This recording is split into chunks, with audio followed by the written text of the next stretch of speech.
sick.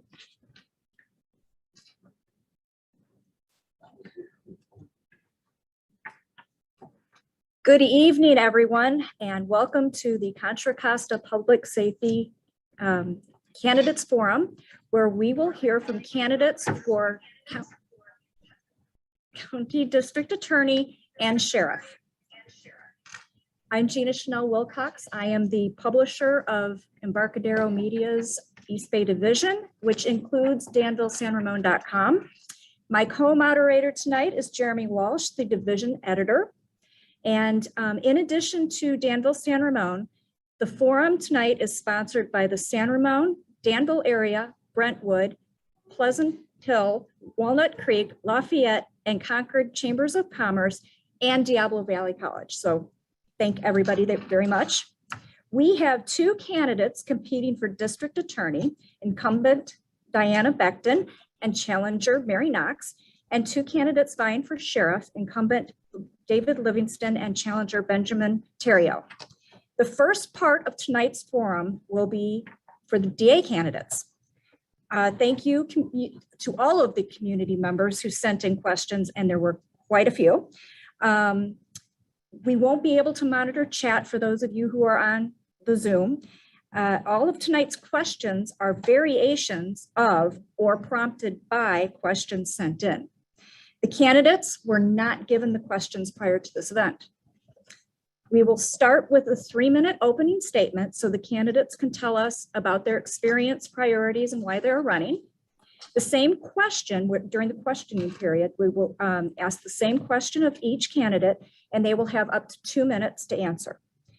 The candidates will have an opportunity for a 60-second rebuttal upon request, and an opportunity for the other person to rebut the rebuttal if requested, and then we move on. At the end, each candidate will have 3 minutes for closing statements. And out of respect for the candidates and others, let's all agree that for audience members, will be polite and attentive and as quiet as possible.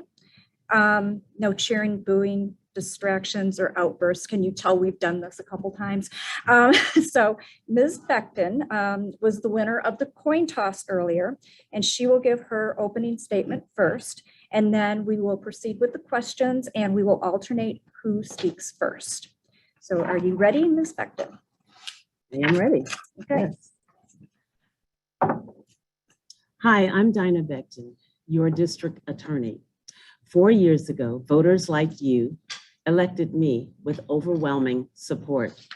I am proud to say that I've worked hard to support victims of crime and deliver safety, justice, and progress for the people of Contra Costa County.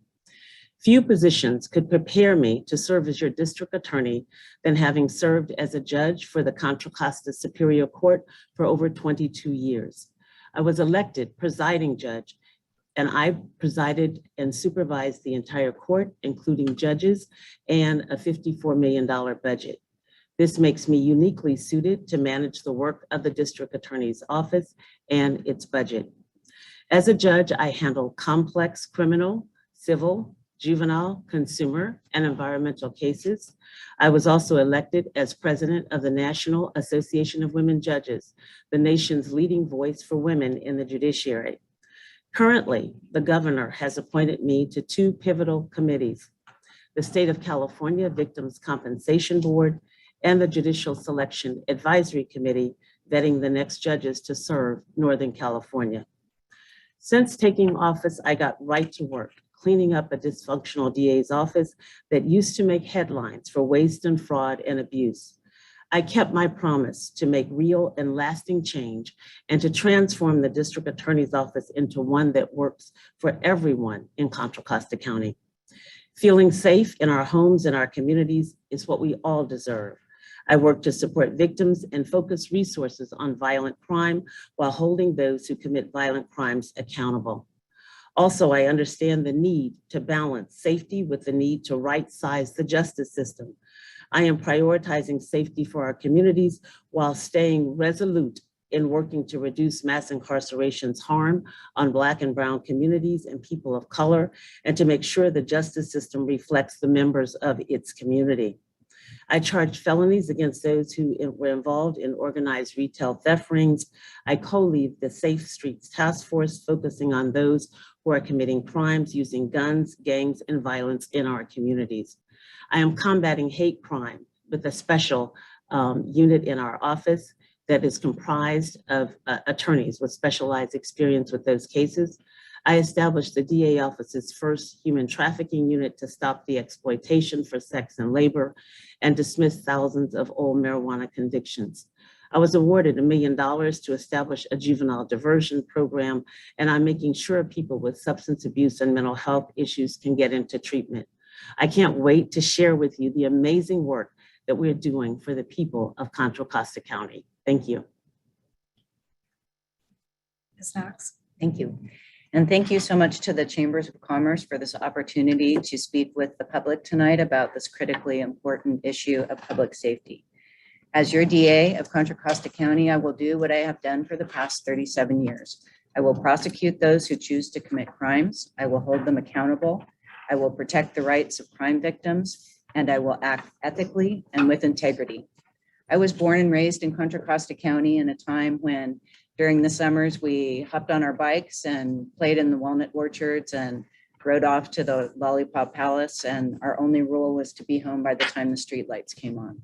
I was tremendously fortunate to grow up in a community that provided so many opportunities to children, as well as a healthy, happy, and safe environment to grow up in. I was in the first freshman class at Northgate High School, attending school with many of the kids that I went to kindergarten with. And I moved on to UCLA for college and then Pepperdine Law School, and I came right home, and I've been in the DA's office ever since. I've worked in every criminal division in the office. I was the homicide unit supervisor. I created the Community Violence Reduction Unit focused on gang violence, which partners with the DA FBI Safe Streets Task Force. And that allowed our office to actually have our own wire rooms to do our own gang wire investigations. And the attorneys in my unit were assigned to assist in those investigations and then also to prosecute the cases. But additionally, that unit was based on intervention, prevention, and education to reduce gang violence in our communities. And I had a DA, her sole job was to go into the middle schools and bring an anti-drug, anti-gang message to the middle schoolers who are the most receptive to that message to stop the cycle of multi-generational gang violence and drug addiction. During that time period, the shootings began on our freeways, and I was assigned the duty of getting cameras on our freeways to address the investigative challenges of those cases. But working and attempting to solve those cases, I knew there were just really additional investigative challenges. So I worked to develop a system that integrated ShotSpotter technology along with pan-tilt zoom cameras that were running 24/7 on the freeways and license plate readers. I was not able to find funding for this project in Contra Costa County, so I literally went and walked the halls in the Capitol and obtained $3.5 million in funding for this system for Contra Costa County by the then Transportation Secretary, Brian Kelly. And it's this type of innovation and this type of working smarter through technology that I will bring as your DA as we work to combat the organized retail theft that has become epidemic in Contra Costa County. And I will continue to work my very best. I've been training for 37 years for this job to restore public safety to Contra Costa County. Thank you. All right, thank you. We now move on to the questioning period. Our first question will begin with Mary Knox. Property theft crimes are at the forefront for many residents these days. Smash and grab incidents, ransacking and raiding businesses, and catalytic converter thefts in particular seem to be more and more prevalent and a true disruption to quality of life. How will you choose to prosecute, how will you choose to prosecute those and other property thefts over the next 4 years? Take us into your decision-making mindset at the local level and any efforts you might consider to advocate changes to state law in this area. In 2018, when I returned to doing property crimes and the felony filing for the central and eastern part of our county, I was shocked to see how the organized retail theft was spinning out of control in our county and with no accountability for the criminals. So I began to work with other organized retail theft investigators. This has become a regional problem with thieves coming into our county and also hitting other counties. So we worked collaboratively to identify these crews and then identify the county that would be the most effective as the prosecuting agency. And we've expanded this informal group into an organized retail theft task force. We meet quarterly. In fact, our last meeting was so large that we had to move it from the Walnut Creek Police Department to the Lesher Center. It's a great collaborative opportunity, and I've worked with the U.S. Attorney's Office to bring them on board to take the larger, for example, the Diamond Store smash and grab robbery at Sun Valley with over $100,000 in loss, to prosecute that case federally once we have the thieves identified. I will continue to work as I am right now with all other counties and investigators to actively and proactively identify and prosecute these organized retail theft crews in our county. Thank you. And now the same question to Diana Becton. Sure. So with the organized retail theft and the smash and grabs, we all know that Contra Costa County certainly made history in 2021 when we had 90 individuals storm into the Nordstrom simultaneously and then exiting the same way with merchandise and also harming people within the store. Immediately, I was on the phone and on the Zoom and in meetings with district attorneys up and down the state of California. We realized that those who are committing these crimes are organized and that we have to be organized as well. So up and down the state with the district attorney's office in Santa Clara, in San Joaquin, on up to Alameda and San Mateo, including going north as well. We have partnered not only with our resources, but we are partnering with law enforcement. I partner with the Attorney General's office, state officials, federal officials, and also our local resources are at play here so that we can use the best intelligence and the best resources to prosecute these crimes. Those who have been apprehended by law enforcement have been charged with serious crimes, including organized retail theft and robbery for their crimes. And they are proceeding as we speak through the justice system so that they will be held accountable. You also mentioned the catalytic converter thefts, and this has certainly been an area where we know that residents are very frustrated. And therefore, I have been working with our task force and with our investigative unit as we are exploring the resources that will be necessary to stand up a unit that will specialize solely on automobile and catalytic converter thefts, and also focus our attention on where those catalytic converters are being sold. We know that these rings are organized as well. And so we want to bring the best resources of law enforcement and prosecution to be able to combat these crimes in our community. Thank you. Any rebuttal? Okay, on to question 2, and we will start with Ms. Becton. The district attorney's office plays a significant role in incarceration levels on both ends, before trial and after conviction. What steps, if any, can be taken to safely reduce the rate of pretrial incarceration in Contra Costa County? And what are your views on drug diversion and other restorative justice programs? Well, I think in our office, what I like to do is to approach this problems on both ends, because you have mentioned it on both ends as well. But let me start first with our juveniles, because I think that is one of the places where we begin the pipeline that leads our kids into the criminal justice system. So in addition to prevention and having a prosecutor who is working every day with our schools and educating our kids about various crimes, I have secured a $1 million grant so that we are working on a program called Restore. It is a restorative justice program. It is victim-centered so that victims' voices are heard. Our youth are held accountable, but they're also getting an assessment and the services that they need so that they can thrive and be productive members of our community. Also, on the adult side, I have established several diversion programs, including a drug diversion program, so we can get people into treatment and reduce our footprint there. And then we also have just launched our neighborhood restorative partnership so that a number of the low-level nonviolent offenses can be heard by people in our community.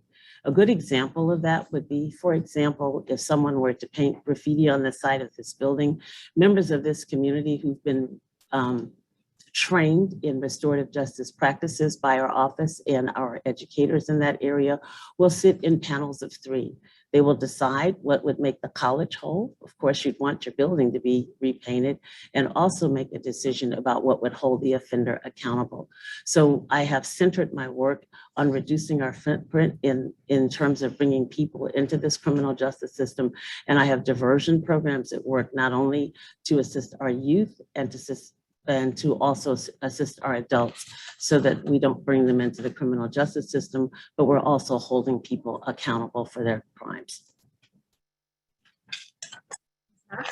Thank you. I believe that pretrial incarceration is appropriate, particularly with recidivist offenders. And this has been particularly important with the property crimes and the organized retail theft. While I was doing felony filing, I would have people with arrests on their rap sheets from literally 8 to 10 different counties. And this recycling, this catch and release of criminals who then just continue to commit crimes, that needs to stop. So there needs to be an intelligent assessment of people's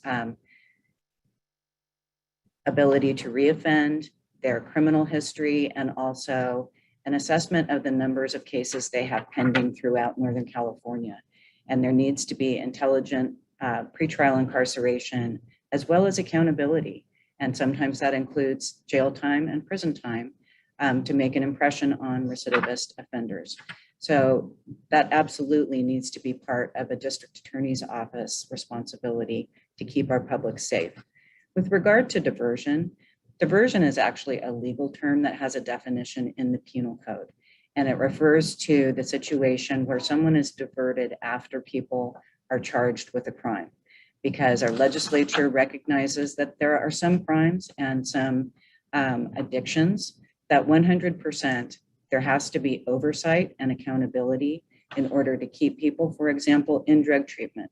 It's a fundamental misunderstanding of the nature of addiction to believe that a true drug addict is going to go into drug treatment and be successful. He will fail 3 or 4 or 5 different times. And so there needs to be court intervention to have effective diversion through drug treatment. Thank you.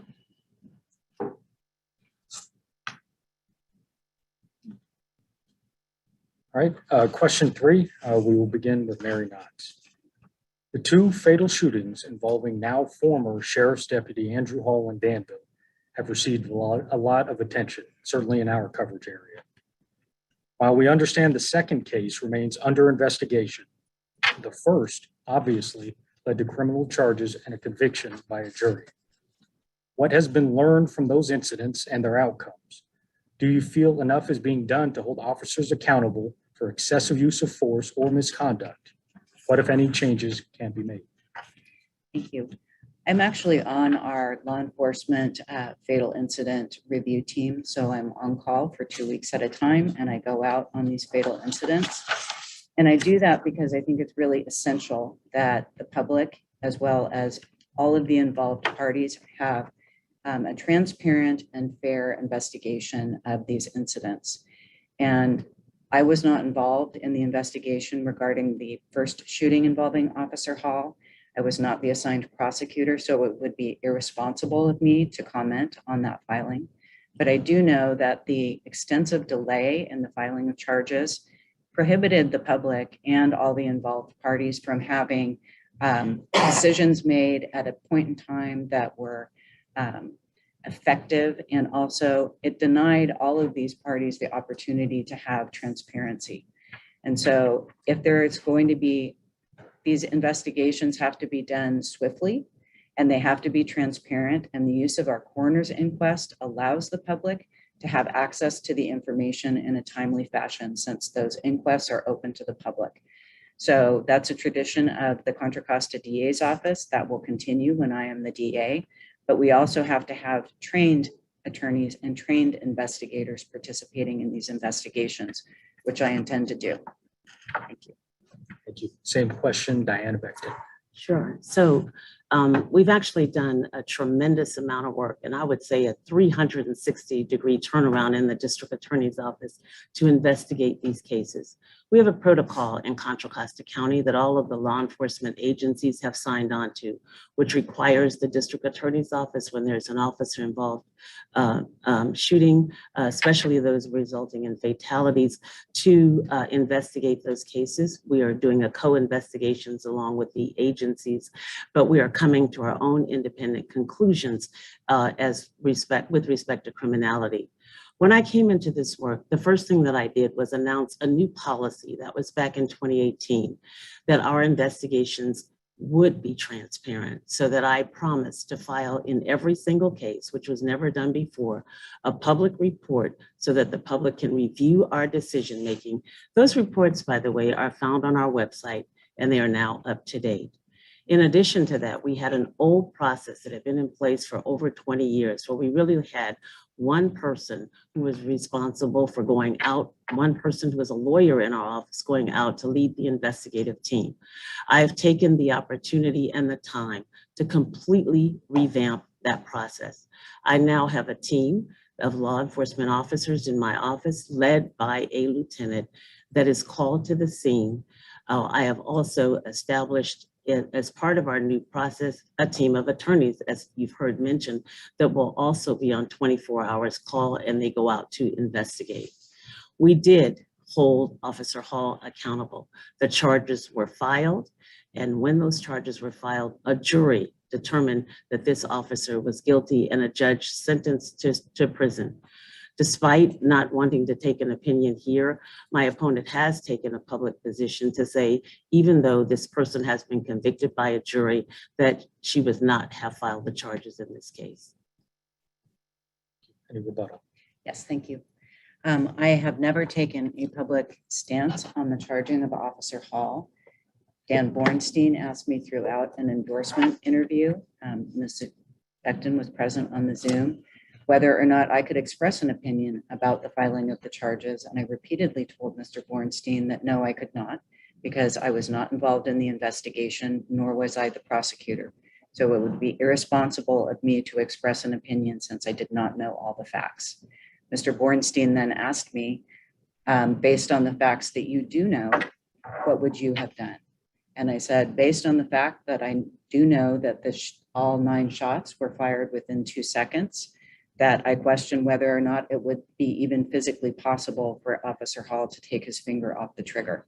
And so based on those facts that I did know, the filing did not seem appropriate, but I have never taken a stance that I did not concur with the filing. Thank you. Any response? I think that's directly contradicted by the newspaper article endorsing me as the candidate for reform. Mr. Bornstein, it tells it in the article that he explicitly asked that question: would you have charged Officer Hall? And Ms. Knox explicitly answered, no, I would not have. I would not have filed the charges based on this idea that he fired and could not pull his finger off the trigger, and also went on to state that there was a single shot, the first one, that killed him. She gave very detailed reasons why she would not. Then she was asked whether did she watch the video, and she admitted that she had not. And when pressed, then she said, well, I don't know anything about the case. But the fact of the matter is that she did explicitly tell Mr. Bornstein that she would not have filed the charges. Thank you.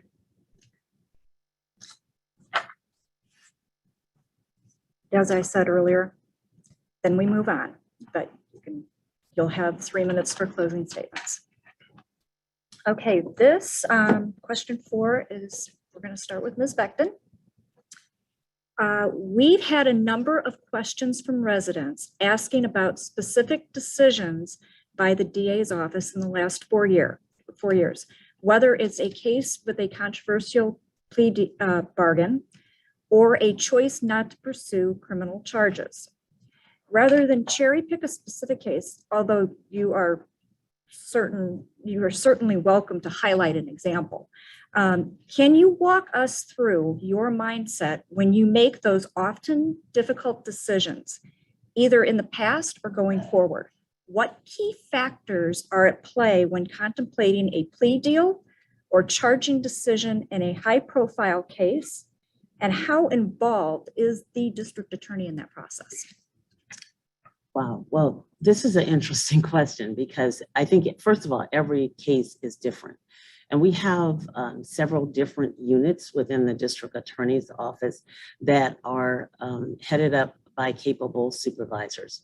I'll just to give you an example of that, for example, where you might hear some of our most controversial cases might be our homicide unit or even our sexual assault unit. So each of those units will have a prosecutor who has years of experience within the office who is supervising that particular unit. That supervisor also has another layer of supervisors as well, so that in addition to supervising their team, they are making the filing decisions about that case, and they also have the autonomy to be able to take into account all of the facts, the harm to the victim. They will have the opportunity to take into account the seriousness of the crime. There are several factors in our penal code that would also be taken into account, whether they have a criminal history, whether this was a scheme or any other type of organized event. So many factors that could go into play. But the supervisors of those units really have the autonomy not only to file their cases, but also to enter into the plea bargaining process. So it's very seldom that the district attorney is actually involved in those decisions. There are certain very high level cases where we might take a roundtable with the entire management team to be able to come to a conclusion and a decision as to whether or not a case should be filed and also whether or not a case should be plea bargained. But for the most part, those units are supervised and staffed by experienced attorneys who are able to make those decisions. Ms. Knox? Thank you. For example, when I was supervising the homicide unit, I routinely was making decisions on homicides that were filed throughout the county in addition to gang homicides.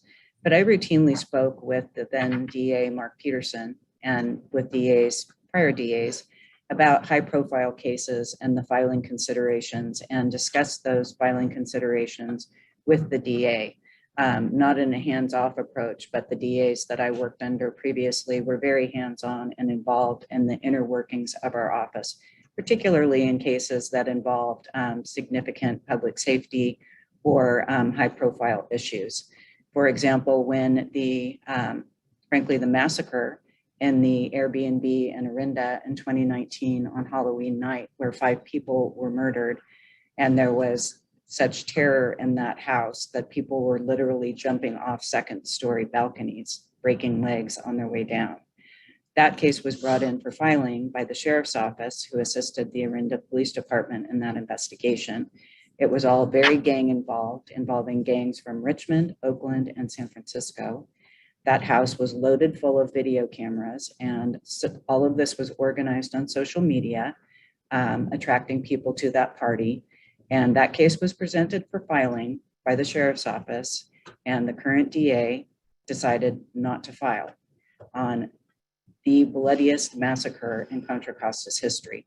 Rather than working with the sheriff's office and the Orinda Police Department with the tremendous resources we have in the DA's office, that case was just rejected for filing and sent a very clear message to gang members that things had essentially changed in Contra Costa County. Well, I think it would be really good at this table if we dealt with the facts of the case. We have to really understand that when that terrible massacre happened in Orinda, the sheriff's office did bring a case into our office for prosecution. There was no individual who made a decision about that case. We had our most experienced prosecutors in the office, including a prosecutor who had prosecuted not only gang cases, but also over 25 death penalty cases in the county. I'm sorry, you're holding up the 30 seconds. This is my first answer, I think. I'm not doing the rebuttal. I was going to make sure. This is the rebuttal. Is this a rebuttal? Yeah. Okay, I'm sorry. That's okay. So essentially, They met all day with the team from the Sheriff's Department.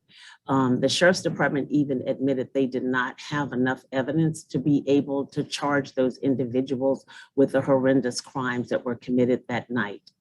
It was a decision that was made not only by the most experienced prosecutors in the office, the head of the homicide unit, the head of the gang unit, and also our management team that roundtabled this case. It was not an arbitrary decision. We came to the conclusion, and even the Sheriff's Department had to conclude, that we had insufficient evidence to bring charges and to prove the case beyond a reasonable doubt. Thank you.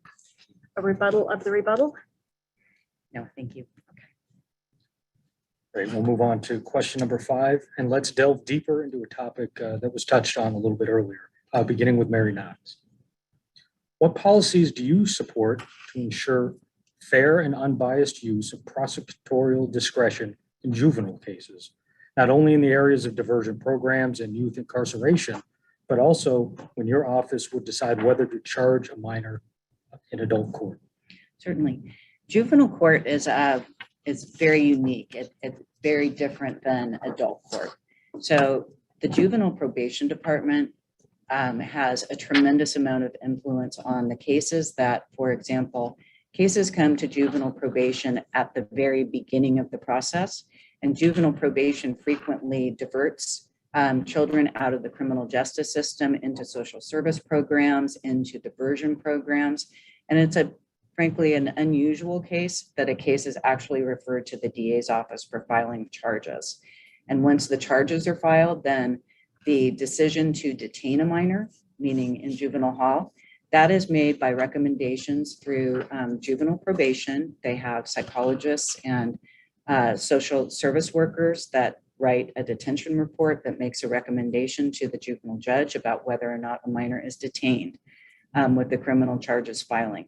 The judge makes that determination, and frequently the minors are sent home with ankle monitors or with other controls over them to make sure that they have appropriate supervision while they're out of custody. Then with regard to the decision whether or not a minor for certain qualifying crimes, for example, a homicide or a rape that's committed after a minor turns 16, that is all done through what's known as a transfer hearing. And that hearing is done in front of a juvenile judge, and evidence is presented, all kinds of evidence related to the crime, related to the minor's prior history, related to any psychiatric or psychological issues. And then it's the juvenile judge who determines whether or not a minor is prosecuted in adult court. So the checks and balances are really very strongly within the juvenile court system itself and not within the DA's office. So I ran the juvenile unit for several years, and so I'm very familiar with the process and would continue to cooperate with the juvenile court. Thank you. Diana Beck. Sure. Will you please repeat the question? Sure. What policies do you support to ensure fair and unbiased use of any prosecutorial discretion in juvenile cases, not only in the areas of diversion programs or youth incarceration, but also when your office decides whether to charge a minor in adult court? Sure. So in terms of the policies that I would support, I've already mentioned that we have the opportunity to be able to consider when a minor might be appropriate for our diversion program, our restorative justice program. It is correct that for the minor low-level offenses, those are normally handled with our probation department, although we work very closely hand in hand with them on policies and programs that might be appropriate for the supervision of youth within our community without incarceration. But as to the more serious cases, those that might be eligible to be transferred to adult court, one of the things that I've done is to completely revamp that process. The decision used to be made solely within our homicide unit by the adult homicide supervisor. But now we've really revamped that, especially now that the decision as to the transfer has now returned to the court in the hands of the judge. When I served as a juvenile judge, I handled those transfer hearings many times. There are a number of factors that the court has to consider. And so now what we do is we put together a team that's actually led, instead of our adult side, we've now revamped that process to have our team led by the juvenile side of our house, so that they put together the transfer memo. We have a complete roundtable team of attorneys that will, first of all, hear all of the evidence that could be presented to the court and make an internal decision as to whether we would even make a recommendation to the court about transferring. Once we agree that this is a case where the minor probably cannot be rehabilitated within the time that we have within the juvenile system, then we put together a very thorough brief and memo for the court, considering all of the factors, documenting them so that the court can make a thorough and a reasoned decision. You. Rebuttal? No, thank you. Moving on. Ms. Beckton will go first. An increasing scourge in all of our communities is illicit fentanyl on our streets, and the resulting impacts such as overdose deaths and exacerbating addiction problems. What role can the DA's office play in combating this issue? How can you work to ensure that individuals who deal these types of illicit drugs, and more importantly, their manufacturers and suppliers, are held accountable in court for their actions, and especially with regard to overdose deaths caused by their dangerous product? So first of all, when the question is directed to those people who are selling drugs primarily. And so that's why I want to center my answer. If people are apprehended in our county for actually being those who are responsible for selling drugs, and especially these serious kinds of drugs like fentanyl that can so easily take the life of another person, those cases are going to be taken very seriously. That would be a felony charge, and they will be charged appropriately and proceed through our court system. So that is on one hand, but there also has to be, so for example, you mentioned what would we do, how would we charge a case? If we find that there is clearly a connection between the sale of drugs and a person, and then if that sale of drugs results in an overdose and a death, then we certainly have the capability, and we would pursue murder charges against that person who sold drugs to the person who then overdosed, assuming that we could make that logical connection. Thank you. Ms. Knox? Thank you. The dismantling of drug enforcement teams over the past about 6 years have resulted in this huge increase in drugs moving across our border with the cartels. And the fentanyl is now coming into the state of California from Mexico. And not only is the fentanyl being sold as pills, it's also being used to lace other drugs such as cocaine and methamphetamine, so that very unsuspecting drug users are actually ingesting fentanyl in amounts that they can't even control. So there has to be a refocus on the cartel and the organized crime drug activity in the state, and begin to address this massive volume of drugs coming into California from Mexico. I was in our drug enforcement unit for approximately 10 years, and I'm familiar with all of the drug trafficking organizations and the effects. Actually, Contra Costa County is right in the pipeline of cartel drug activity. So we need to refocus on that. And then also the fentanyl related deaths, as well as other drug related deaths, such as heroin overdoses, certainly should be referred to federal agencies who actually can do that type of homicide charging and investigation. But I went through DEA's school actually for charging these drug related deaths. And so I'm very familiar with the investigation that has to happen before we can charge them. And so all of our local drug enforcement teams, as well as street patrol officers, need to be trained for the signs to look for. So we begin those investigations right when the fatality is first discovered. Thank you. All right, next question, we will begin with Mary Knox. We are aware in many fields, public and private, there are issues with employee retention and recruitment really coming to the forefront since the onset of the pandemic. How would you describe employee morale and staffing levels within the DA's office today? And how, positively or negatively, does that affect the department's ability to do its duty? In the past 4 years, the DA's office has lost 57 attorneys. And to put that into perspective, we're staffed for 104 attorneys. And not only are these more junior attorneys leaving, these are attorneys leaving with 27 years of experience, for example. We've literally lost hundreds of years of experience. They've walked right out the door. And why it's so crucial for our DA's office, we can't hire laterals. So when we lose someone with 27 years of experience, they're replaced by an attorney who's fresh out of law school. We're having difficulty staffing our homicide unit, our gang units, our sexual assault units, because we don't have the attorneys with the experience necessary to either run those units or prosecute the cases. The morale in our office is at an all-time low.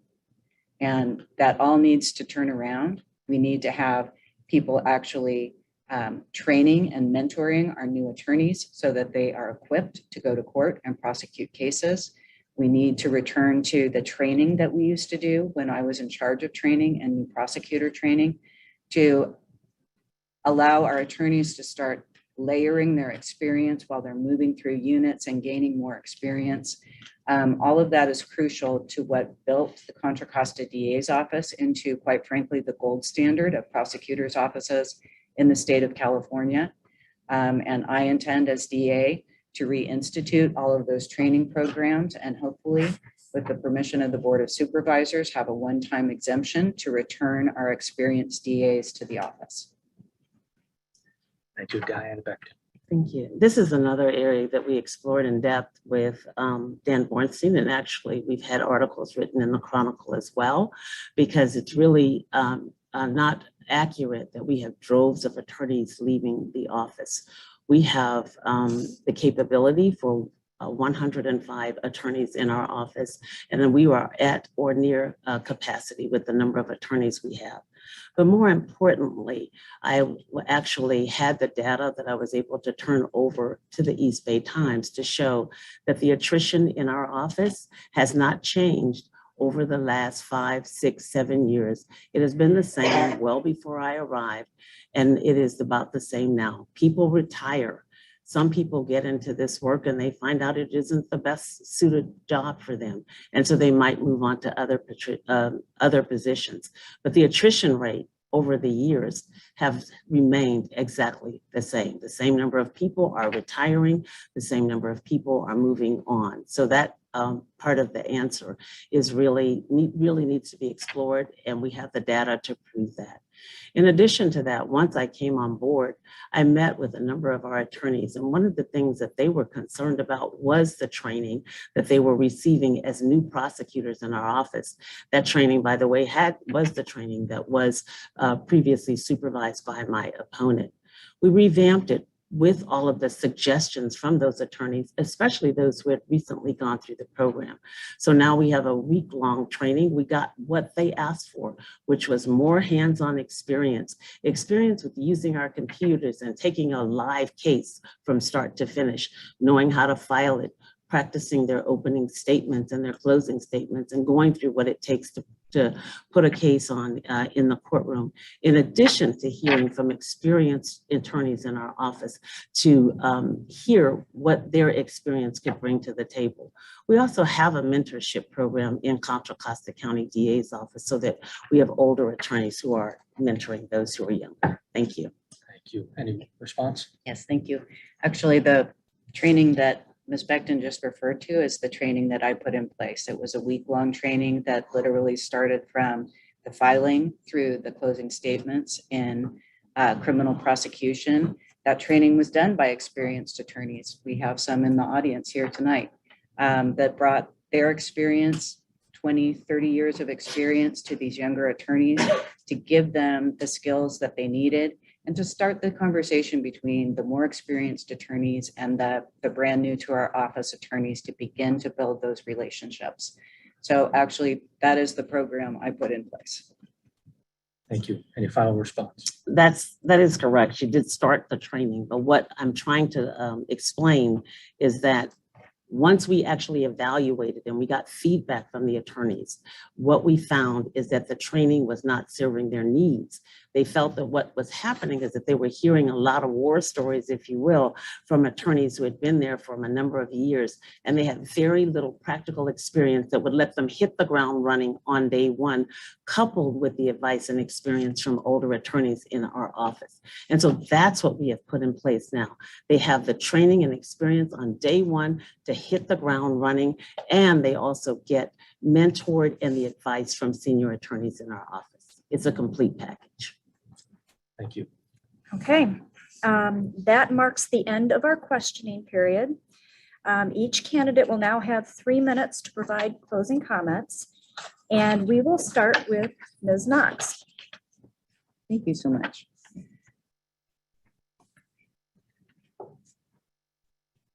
Over the past 37 years, I've really had a unique opportunity to not only bring my own life experience to the DA's office, but to build and start layering my skills as a prosecutor.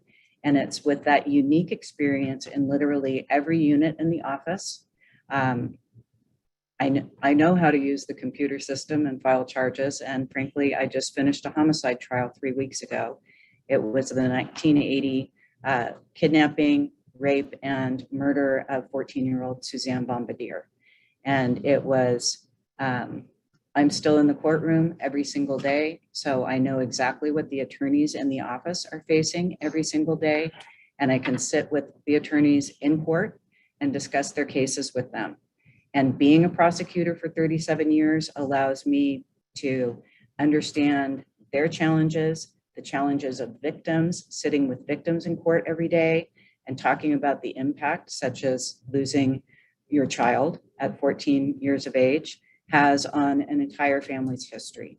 So I bring compassion, I bring experience, and I bring a unique skill set. In order to be a prosecutor and lead a prosecutor's office, you have to have prosecuted cases. I have done that. My opponent has never prosecuted a case. She is in a literal alliance with the DA in San Francisco, Chesa Boudin, and with George Gascon, the DA in Los Angeles. They call themselves the Prosecutors Alliance, which I think is somewhat ironic since none of the three of them have actually ever prosecuted a case.